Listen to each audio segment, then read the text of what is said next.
Tudo bom, pessoal? Eu estava agora assistindo uma conversa de um radialista estadunidense com uma ouvinte. Eu filtrei um pouco da conversa dele e até abri alguns parênteses. E tem muito disso aqui também, desse desentendimento da própria geopolítica, da própria desconhecimento da história e de um pouco dos mitos da própria religião que envolvem isso tudo. E o radialista, ele insere a pessoa num contexto, numa lógica que acontece no final dos anos 40, para a pessoa entender o que aconteceu com a vida dos palestinos que viviam ali. Então, é mais ou menos a conversa que ele faz a pessoa entender que a pessoa que estava ali naquela casa, os palestinos que estavam naquela situação, moravam ali naquela casa há gerações, então elas estão ali cultivando a terra, elas estão ali enterrando seus mortos, elas têm ali seu quintal, elas celebravam a colheita, então elas ergueram aquelas paredes e de repente chega alguém e bate na sua porta, portando armas e dizendo para vocês saírem daquela casa. É mais ou menos assim. Agora essa casa é minha porque o livro sagrado que eu porto diz que essa terra foi prometida para mim. E aí a primeira pergunta que a gente tem que fazer é quem são essas pessoas que estão chegando na tua porta dizendo para você sair da tua casa? Porque essas pessoas, esses moradores que viviam ali, eles nunca viram essas pessoas. Eles têm sotaques diferentes, não falam árabe, nem o árabe falado, e olha lá que, atenção, o árabe falado na Palestina não é o árabe falado no Marrocos, ou na Líbia, ou na Arábia Saudita. Então, árabe é um termo genérico. E eles têm uma pele mais clara, mas são pessoas que aparentemente têm olhares castigados, provavelmente transformados, carregam uma ira descontrolada, uma fúria, uma mágoa, de alguma perda, de alguma dor, né? São pessoas que vêm do leste europeu, ou da própria Alemanha. Então são europeus. Em sua maioria são europeus. Eles perderam tudo de lá. Perderam suas casas, seus objetos, suas riquezas, seus bens, né? Seu patrimônio, e perderam muito mais que isso, né? Perderam suas famílias, seus pais, seus irmãos, filhos, objetos de valores, etc. Tudo deles foi confiscado. E foi oferecido para eles uma nova vida, uma oportunidade. Quem financiou isso? E eles vão chegando ali aos montes, em navios, mas eles chegaram também com armas, munições, e já tinham, de certa forma, uma vivência de guerra. Então, sem alternativa para você proteger a sua família daquela morte iminente, você acaba se retirando e você vai morar em um abrigo ou então em um barraco de fundos qualquer, né, na periferia daquele lugar onde você vivia.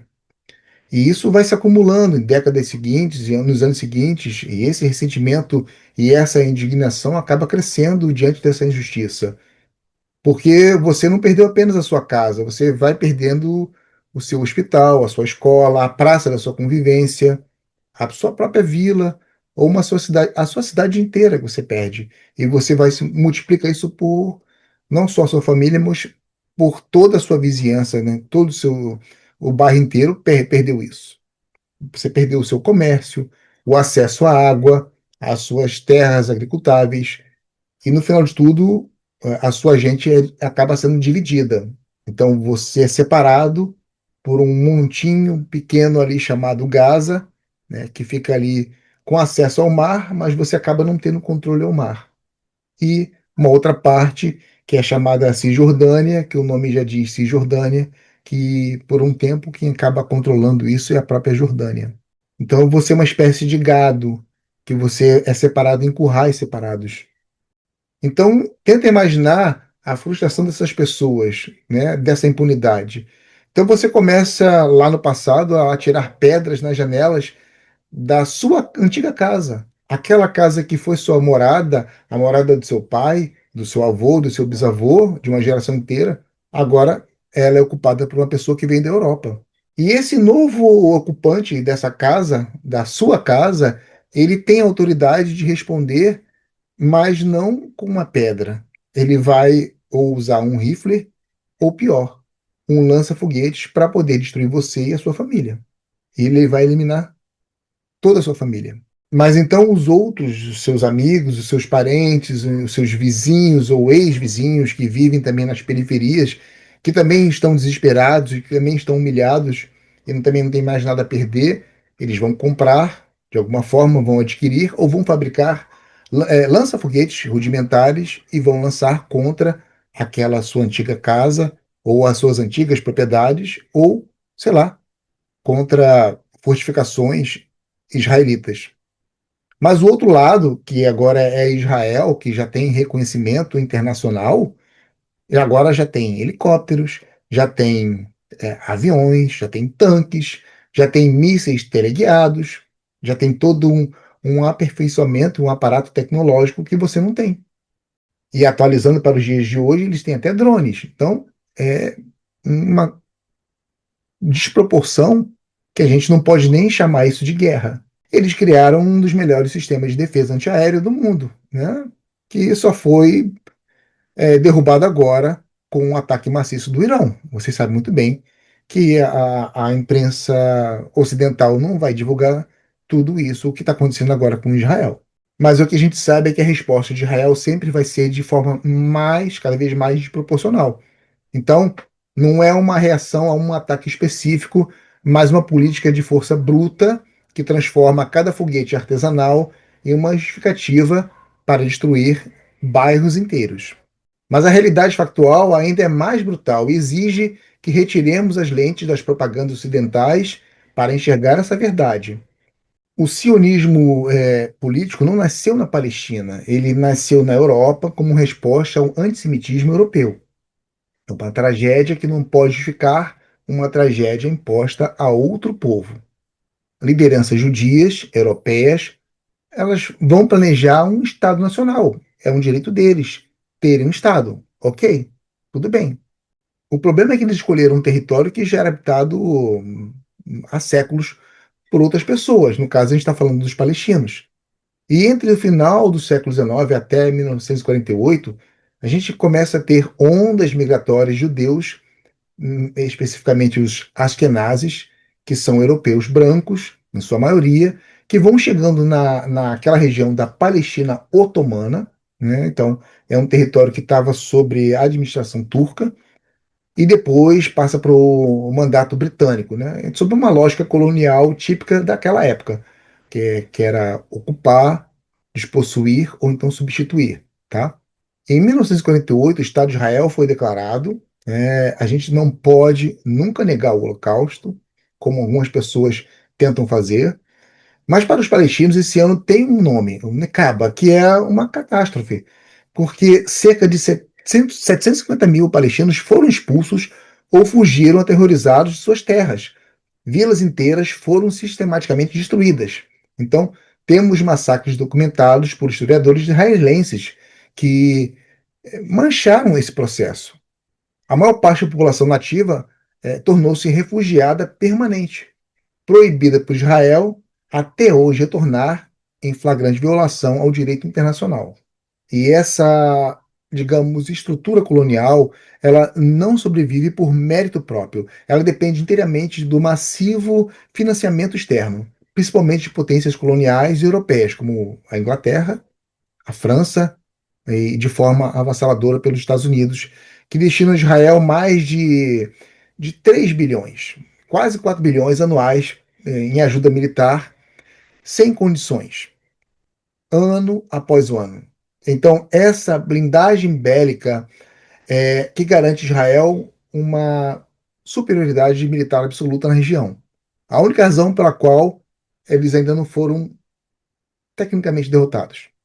Mas o mais perverso é esse sustentáculo ideológico que foi criado no imaginário de certas posições religiosas aqui no Ocidente, que é o dispensacionalismo protestante, né, que é uma corrente teológica amplamente difundida que começa nos Estados Unidos, entre milhões de protestantes estadunidenses, que se apega, então, que eles vão pregando o retorno dos judeus à Terra Santa como uma espécie de profecia bíblica obrigatória para os fins do tempo. Então, seria uma segunda vinda de Cristo. Então, eles tornaram uma Jerusalém moderna como algo sagrado. E como consequência disso, a gente tem um exército de radicais religiosos nos Estados Unidos que vão apoiando incondicionalmente cada expansão dos assentamentos, cada bombardeio em Gaza, cada massacre em nome do cumprimento da profecia. Então, as violações de direitos humanos são tratados como meros detalhes, ou pior, como sinais divinos. E isso tem reflexo, inclusive, nas vertentes protestantes aqui na América Latina. E como vocês sabem, o Brasil é um país dentro do contexto latino-americano. A agressão israelense nunca se limitou aos palestinos, tá? Israel invadiu e ocupou o Sinai egípcio em 56, 67, até 82, invadiu o Líbano várias vezes, em 78, 82, em 2006. Ocupou ali aquele período ali por uns 18 anos, tá? Então, o Líbano já foi ocupado várias vezes, né? Então, eles têm uma questão também simbólica de querer expandir Israel para várias partes, tá? Eles já invadiram a Jordânia em 67, tomaram a Cisjordânia, o nome já diz muita coisa que já foi parte da Jordânia. Jerusalém já foi um território de ocupação, ou então de controle da Jordânia, a Jerusalém Oriental, dizendo assim, né? Então, tem. Além disso, eles mandaram bomba para vários lugares, né? Então, já mandaram bomba na Síria, já mandaram bomba no Iraque, já mandaram bomba, como a gente tem visto recentemente, no Irão. Cada país árabe ou islâmico, que há uma diferença entre árabe e islâmico, como vocês sabem disso, né? Eles já sentiram, de certa forma, o peso das armas israelitas.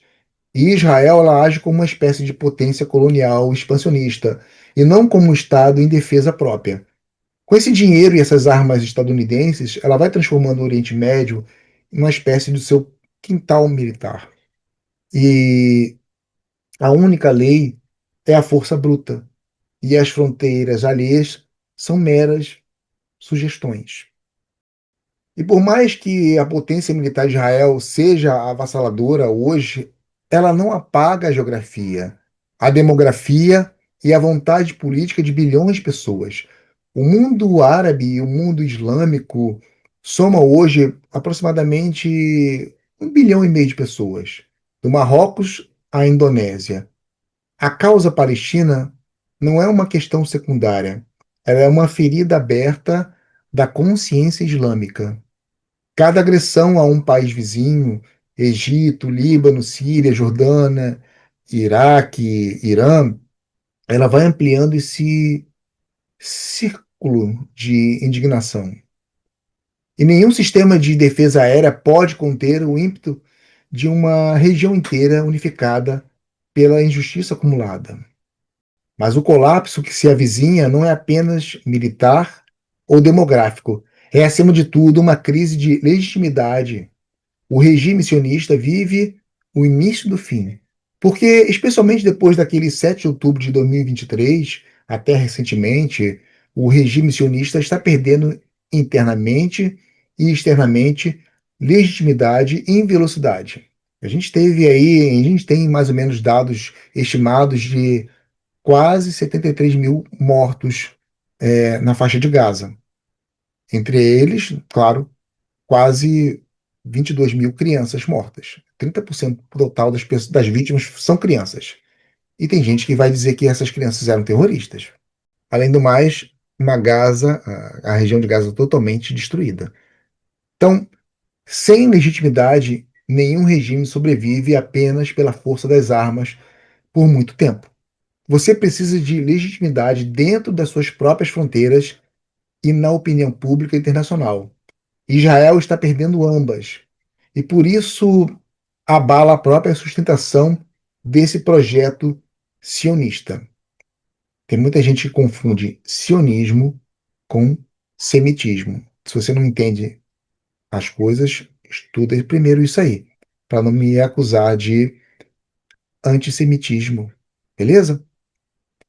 Então, os conflitos políticos internos em Israel são imensos e também estão se aprofundando. O Estado sionista não completará, na opinião de muitos especialistas, 100 anos. A gente faz a conta, se ele começou em 1948, restam poucos anos de vida. Ironicamente, o Reino Unido de Israel e Judá não durou cerca de 70 anos. Projetos coloniais construídos sobre despossessão, limpeza étnica e apartheid carregam em si o germe da própria destruição. E o que sustentará esse Estado sionista até provavelmente 2048? A ajuda dos Estados Unidos, de 3,8 bilhões anuais? O poderio militar? A bomba atômica não declarada? Tudo isso é finito. Os Estados Unidos estão em declínio relativo no mundo. A sua hegemonia não durará para sempre. Lembrando que toda aquela barreira de proteção militar estadunidense que tinha ali, o Irão já pulverizou. Então, quando o Império Americano finalmente se retirar do Oriente Médio, que ele está saindo, como também ele saiu do Vietnã, do Afeganistão e do Iraque, o regime sionista ficará exposto sem a sua muleta protetora. Além disso, a hipocrisia do Ocidente em relação ao programa nuclear é gritante. Israel possui entre 90 a 400 ogivas nucleares. Desenvolveu com a ajuda francesa e urânio sul-africano na época do apartheid. Nunca foi fiscalizado pelos órgãos que deveriam ter feito isso e nunca precisou explicar nada a ninguém. Mas o Irão, que assinou o Tratado de Não Proliferação com ingenuidade, diga-se de passagem, né? Ele sofre décadas de sanções, sabotagens e ataques diretos. Se o Irão tivesse a bomba atômica, como a Coreia do Norte tem, já estaria blindado contra a agressão sionista imperialista, ou, como a gente pode dizer hoje, a coalizão Epstein. Isso é o que a gente pode chamar, ironicamente, de assimetria do poder. Quando você se curva ao direito internacional, você é punido. Mas quem o viola com força, uma força impune, é aplaudido. Mas essa impunidade tem prazo de validade. O regime sionista está perdendo a guerra moral, a guerra demográfica e, ao longo do prazo, a guerra política. O mundo não aceita mais a narrativa do único Estado democrático do Oriente Médio. Quando vê ao vivo hospitais sendo bombardeados, escolas sendo destruídas, crianças mortas, até mesmo na fila da pra comer alguma coisa, soldados israelenses comparando a si mesmos aos próprios nazistas no seu comportamento, como está sendo relatado na própria imprensa israelense progressista. Não é nem a imprensa islâmica. Quando despimos o cenário de dogmas teológicos, como o tal dispensacionalismo protestante, de narrativas bíblicas e de propaganda ocidental, o que resta em concreto são gerações de palestinos vivendo como refugiados em sua própria terra. Um Estado que pratica um apartheid diante dos olhos do mundo. Uma potência colonial em pleno século XXI que invade vizinhos com total impunidade, sustentada por um dinheiro e armas estrangeiras. A parábola da casa que o radialista faz lá no começo desse texto não é apenas uma metáfora, ela é um retrato exato do Necaba. O relógio da história está correndo. O mundo árabe islâmico vai dar um basta em algum momento, não por ódio religioso, mas por uma exigência secular e inegociável de justiça. A resistência palestina, a reação militar do Irão, o isolamento diplomático crescente e o boicote econômico, como que derrubou o apartheid sul-africano, estão acelerando esse processo. O Estado sionista não durará com certeza 100 anos. O fim do sionismo é uma questão de tempo, não uma esperança, mas uma tendência histórica. E quando esse dia chegar, a pergunta não será por que aconteceu, mas por que demorou tanto. Um abraço.